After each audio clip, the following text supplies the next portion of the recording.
পবিত্র কোরআনুল কারিমে বর্ণিত আসমানি খাবার মান্না ওয়াস সালওয়া কাদেরকে দান করা হয়েছিল জানেন? এই ইসরায়েলের ইহুদি সম্প্রদায়কে। আসসালামু আলাইকুম রহমতুল্লাহি ওয়া বারাকাতুহু। প্রিয় দর্শক শ্রোতা, আশা করি সবাই ভালো আছেন। আলহামদুলিল্লাহ, আমি আল্লাহর রহমতে ভালো আছি, সুস্থ আছি। আজকে একটা গুরুত্বপূর্ণ বিষয় নিয়ে আপনাদের সাথে আলোচনা করব। হয়তো আমরা অনেকেই জানি না যে আসমানি খাবার কোরআনে বর্ণিত মান্না ওয়াস সালওয়া, এই খাবারটা কাদেরকে দান করা হয়েছিল। বর্তমান প্রেক্ষাপটে এই বিষয়টা নিয়ে আলোচনা করা খুবই গুরুত্বপূর্ণ মনে করছি। এই জন্য এই বিষয়টা সংক্ষিপ্ত আকারে আপনাদের সামনে তুলে ধরতেছি। আশা করি আপনাদেরও ভালো লাগবে, আর ভিডিওটাও আপনারা আপনাদের বন্ধু বান্ধব আত্মীয় স্বজন সবার সাথে শেয়ার করবেন, এই আশা রাখছি।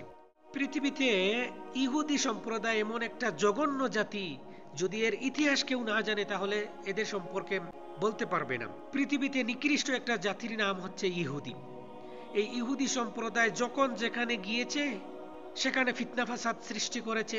যারা আলিম ওলামা তারা বলতে পারবেন এই ইহুদি সম্প্রদায় এমন একটা জাতি, এই জাতিকে আল্লাহ পাক রব্বুল আলামিন সরাসরি কোরআনে সীমালঙ্ঘনকারী হিসাবে আখ্যায়িত করেছেন। অন্য কোনো জাতিকে আল্লাহ পাক রব্বুল আলামিন সীমালঙ্ঘনকারী সরাসরি বলেন নাই, কিন্তু এই ইহুদি জাতিদেরকে আল্লাহ পাক রব্বুল আলামিন সরাসরি সীমালঙ্ঘনকারী হিসাবে আখ্যায়িত করেছেন। পৃথিবীতে আল্লাহ পাক রব্বুল আলামিন তাদেরকে যেই পরিমাণ নিয়ামত দান করেছেন এবং তারাও স্বচক্ষে যেভাবে আল্লাহ পাক রব্বুল আলামিনের কুদরত অবলোকন করেছে, কুদরত স্বচক্ষে দেখেছে এবং নিয়ামত প্রাপ্ত হয়েছে, পৃথিবীতে অন্য কোনো জাতি এভাবে নিয়ামত প্রাপ্ত হয় নাই। কিন্তু এরপরেও তারা কি ছিল? সীমালঙ্ঘনকারী ছিল। নবীদেরকে তারা হত্যা করেছে, তারা জমিনে ফিতনা ফাসাদ সৃষ্টি করেছে। তাদের মতো ফাসাদ সৃষ্টিকারী পৃথিবীতে আর কোনো জাতি ছিল না। হযরত মুসা আলাইহিস সালামের উম্মত ছিল তারা। এই কোরআনে যে বর্ণিত বনি ইসরাইল, এই বনি ইসরাইল জাতি হচ্ছে তারাই, এই ইহুদিরা। এরা সব সময় অজুহাত তৈরি করত। যে কোনো বিষয় হলে মুসা আলাইহিস সালামকে বলতো, আপনার আল্লাহকে বলুন আমরা এই সমস্যার মধ্যে পড়েছি, এটা যেন সমাধান করে দেন। আপনি আপনার রবকে বলুন এইটা করে দিতে, আপনি আপনার রবকে বলুন ওটা করতে। তাদের সব কথা সরাসরি আল্লাহর পক্ষ থেকে কি করতে হবে? সমাধান করে দিতে হবে, নতুবা তাদেরকে সরাসরি আল্লাহর পক্ষ থেকে এই নিয়ামত দান করতে হবে। আল্লাহ পাক যেন মাফ করেন। আল্লাহ পাক রব্বুল আলামিন যেন তাদেরকে সৃষ্টি করে বিপদে পড়েছেন, আর মুসা আলাইহিস সালাম যেন তাদের নবী হয়ে বিপদে পড়েছেন। নাউযুবিল্লাহি মিন যালিক। মানে এত নিকৃষ্ট জাতি ছিল তারা। পৃথিবীতে অন্য কোন জাতিদেরকে, অন্য কোন নবীর উম্মতদেরকে আল্লাহ পাক রব্বুল আলামিন এভাবে সরাসরি আসমানি খাবার দেন নাই, কিন্তু তাদেরকে আল্লাহ পাক রব্বুল আলামিন মান্না ওয়াস সালওয়া, এই যে আসমানি খাবার মান্না ওয়াস সালওয়া তাদেরকে দান করেছেন। কত সুস্বাদু একটা খাবার, আসমানি খাবার, যেটা আল্লাহ পাক দান করেছেন। চিন্তা করতে পারেন এই খাবারের বিষয়ে। কিন্তু এরপরেও কি করলো তারা? কিছুদিন এটা বক্ষণ করার পরে একে অন্যে আলাপ করে, আল্লাহ যদি আবার এটা ছিনিয়ে নেন তাহলে তো আমরা কি করব? এই খাবারটা পাবো না। তো এক কাজ করি, আমরা এখান থেকে কিছু খাবার আমরা লুকিয়ে রাখি। আর আল্লাহ পাক বলছেন যে তোমরা খাবারের কোনো চিন্তা করো না, আমি তোমাদেরকে খাবার দান করব, তোমরা আমার নবীর অনুসরণ করো। কিন্তু কি করলো তারা? আল্লাহ পাকের এই কথা শুনে নাই, একে অন্যে কানাকানি করে, যদি আল্লাহ পাক আমাদের সাথে, মানে কি বলবো, সয়নয় করে নেন। নাউযুবিল্লাহি মিন যালিক। দেখুন কত বড় জাহিল।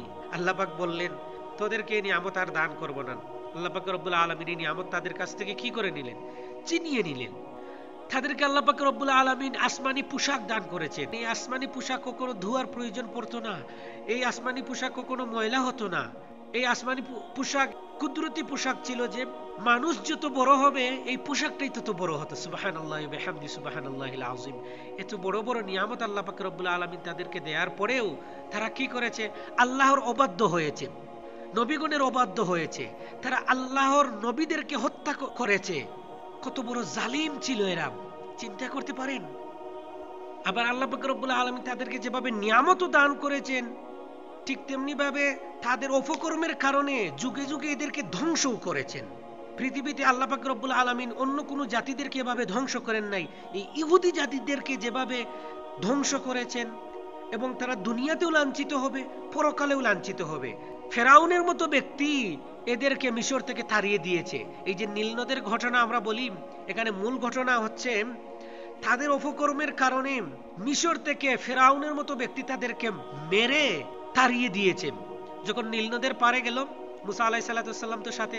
তারা মুসা আলাইহিসসালামকে বলল, হে আল্লাহর নবী, এখন আমরা কোথায় যাব? আপনি আল্লাহর কাছে দোয়া করুন। বিপদে পড়লেই বলে আপনি আল্লাহর কাছে দোয়া করুন।